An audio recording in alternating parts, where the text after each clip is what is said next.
पे उपस्थित सभी मान्यवर नेतागण और मेरे सामने लाखों की संख्या में उपस्थित मेरे देशभक्त देशप्रेमी भाई और बहनों,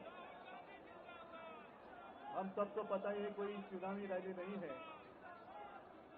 अपनी दो बहनें हिम्मत से लड़ रही है। अगर बहन हिम्मत से लड़ रही है तो भाई कैसे पीछे रहेगा। और इसलिए हम सब दोनों अपनी जो बहनें हैं, कल्पना जी हैं, सुनीता जी हैं, आप चिंता मत करो। सिर्फ हम ही नहीं, पूरा अपना देश हिंदुस्तान आपके साथ में है। देश में जो स्थिति है मैं दोहराना नहीं चाहूंगा। कुछ दिन पहले आशंका थी कि क्या हमारा देश तानाशाही की ओर चल रहा है, लेकिन अब वो आशंका नहीं रही, अब वो सच्चाई है। अगर बीजेपी सरकार को ऐसे लग रहा होगा कि अरविंद जी को अरेस्ट किया, हेमंत जी को अरेस्ट किया तो लोग डर जाएंगे, लेकिन उनको आज तक पता नहीं, उन्होंने अपने देशवासियों को कभी पहचाना नहीं। मेरे भारत का हर कोई डरने वाला नहीं, लड़ने वाला है। और अगर हिम्मत है तो बाकी आपकी सारी एजेंसीज हैं, ईडी, सीबीआई, इनकम टैक्स, जैसे हम इंडिया गठबंधन बनाकर सबके सामने आए हैं। अगर आपने हिम्मत है तो बीजेपी को मैं कहता हूं, चुनौती देता हूं कि बाकी सारे लोगों को छोड़ दो, आप सीधा आपके बैनर पर लगा दो कि बीजेपी के साथ जो तीन साथी पार्टी है वो ईडी, इनकम टैक्स और सीबीआई है। लेकिन अब समय आया है, कितने दिन तक हम उनकी आलोचना करते रहेंगे। अब तो उनका सपना ऐसा है कि 400 पार। मैं पूरे देश को आह्वान करना चाहता हूं कि एक व्यक्ति और एक पार्टी की सरकार देश के लिए खतरनाक हो गई है और अब वो समय आया है कि एक पार्टी और एक व्यक्ति की सरकार नहीं चलेगी। पूरे देश को मैं आह्वान करता हूं कि हम सबको अब चाहिए, मजबूत देश चाहिए और मिलीजुली सरकार हमें लानी ही होगी। देश में जितने सारे प्रांत हैं, जितने सारे राज्य हैं, उनका सम्मान करने वाली सर्वतोमुखी सरकार अगर हम लाते हैं तो ही देश बच सकता है, नहीं तो फिर आपका सवाल है, आपका भविष्य आप किसके हाथ में देना चाहते हो। हम सारे आए हैं चुनाव के प्रचार के लिए नहीं आए हैं, हम प्रजातंत्र की रक्षा के लिए आए हैं। और कैसी सरकार है, अरविंद जी के ऊपर इल्जाम लगा दिया, डाल दिया जेल में, हेमंत जी के ऊपर इल्जाम लगा दिया, डाल दिया जेल में। ये कौन सा तरीका है। इनके पास जितने सारे लोग हैं, मैं आपके सामने आने से पहले कुछ पत्रकारों के साथ वार्तालाप कर रहा था और उन्होंने कहा कि उद्धव जी अब उन्होंने इनको साथ में ले लिया, उनको साथ में ले लिया। जिनके ऊपर भ्रष्टाचार के आरोप खुद भाजपा ने लगाए थे, उनको उन्होंने वॉशिंग मशीन में डालकर साफ सुथरा नहला धुला कर अपने मंच पर विराजित कर दिया। तो आप क्या विश्वास रख सकते हैं। जितने देश में भ्रष्ट लोग हैं, उन सारे लोगों को इकट्ठा लेकर बीजेपी देश को विकास के राह पर लेके जा सकता है। भ्रष्ट लोग देश का विकास कर सकते हैं। तो ये सारी उनकी जो बातें हैं, आज जो अपनी रैली है, किसी ने कहा कि बीजेपी ने इस रैली को ठगों का मेला कहा है। क्या आप सारे लोग ठग हैं। मेरे देश के वासी, मेरे देश प्रेमी लोग क्या ठग हैं। ये तो भ्रष्ट लोग हैं, भ्रष्टाचारी लोग हैं जो भाजपा में है, जुमलेबाज लोग हैं। और मैं ये भी जानता हूं, मुझे याद है कि कुछ दिन पहले उत्तर भारत के सारे किसान दिल्ली आना चाहते थे, नहीं आने दिया। उनके जो रास्ते थे उसमें खिले डाल दिए, उनके ऊपर टीयर गैस छोड़ा, लाठीचार्ज किया। तो मैं पूरे देश के किसानों को आह्वान करता हूं, आप अन्नदाता हो, आप अन्नदाता हो, अन्नदाता देवो भव हमारी संस्कृति है। जो सरकार किसानों को आतंकवादी मानती है और जो सरकार किसानों को दिल्ली आने से रोकती है, तो पूरे अब समय है कि पूरे देश के किसानों को आतंकवादी समझने वाली भाजपा सरकार को दिल्ली आने से रोकना होगा। जैसे आपकी राह उन्होंने आपके रास्ते दिल्ली आने से रोकी थी, वैसे अब किसानों ने बीजेपी को दिल्ली आने से रोकना ही होगा।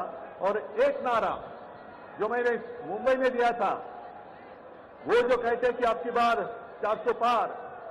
मैं आपको आह्वान करता हूं कि जहां से आप आए हुए हैं, आप जाओ, अपने घर पे जाओ, जहां भी जाएंगे गांव में जाओ, लेकिन एक नारा आपको देना होगा तानाशाही के खिलाफ।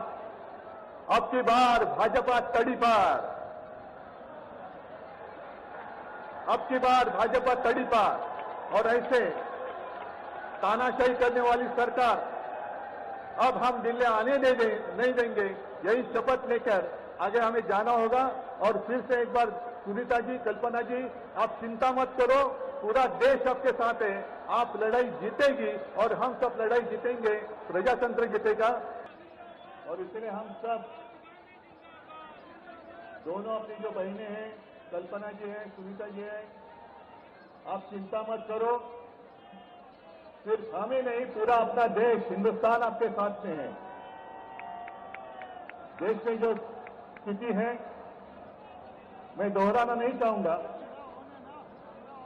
कुछ दिन पहले आशंका थी कि क्या हमारा देश तानाशाही की ओर चल रहा है, लेकिन अब वो आशंका नहीं रही, अब वो सच्चाई है। अगर बीजेपी सरकार को ऐसे लग रहा होगा कि अरविंद जी को अरेस्ट किया, हेमंत जी को अरेस्ट किया तो लोग डर जाएंगे, लेकिन उनको आज तक पता नहीं, उन्होंने अपने देशवासियों को कभी पहचाना नहीं। मेरे भारत का हर कोई डरने वाला नहीं, लड़ने वाला है।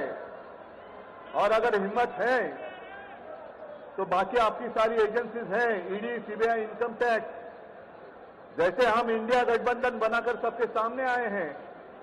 अगर आप में हिम्मत है तो बीजेपी को मैं कहता हूं, चुनौती देता हूं कि बाकी सारे लोगों को छोड़ दो, आप सीधा आपके बैनर पर लगा दो कि बीजेपी के साथ जो 3 साथी पार्टी है वो ईडी, इनकम टैक्स और सीबीआई है। लेकिन अब समय आया है, कितने दिन तक हम उनकी आलोचना करते रहेंगे? अब तो उनका सपना ऐसा है कि 400 पार। मैं पूरे देश को आह्वान करना चाहता हूं कि एक व्यक्ति और एक पार्टी की सरकार देश के लिए खतरनाक हो गई है।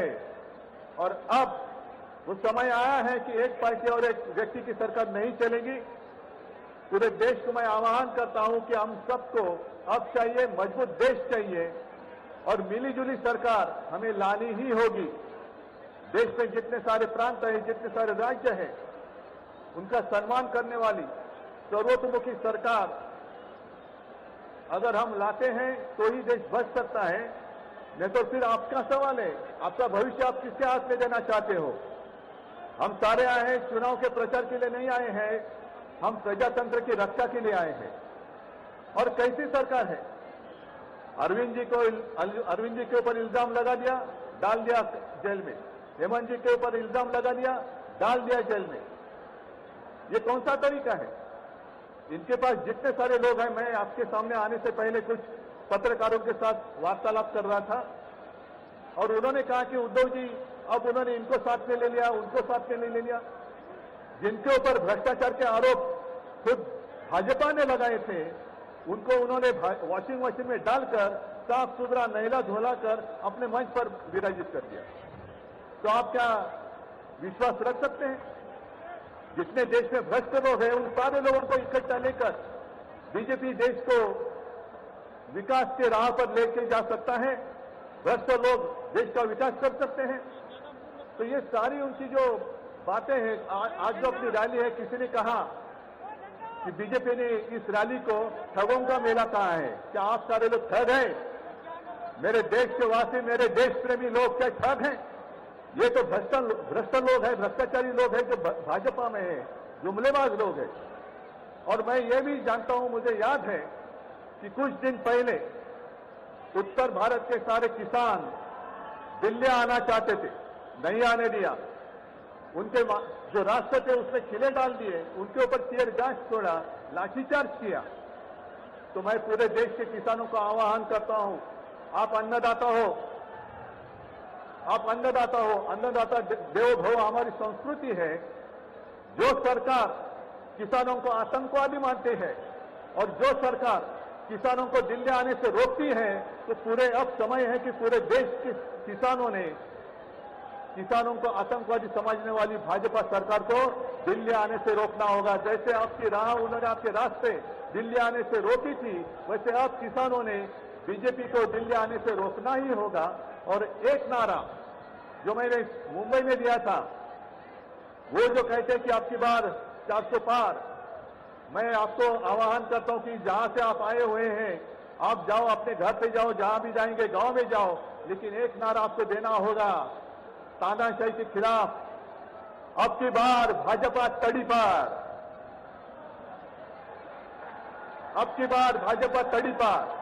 और ऐसे तानाशाही करने वाली सरकार अब हम दिल्ली आने नहीं देंगे, यही शपथ लेकर आगे हमें जाना होगा। और फिर से एक बार सुनीता जी, कल्पना जी, आप चिंता मत करो, पूरा देश आपके साथ है, आप लड़ाई जीतेगी और हम सब लड़ाई जीतेंगे, प्रजातंत्र जीतेगा। जय हिंद, जय महाराष्ट्र।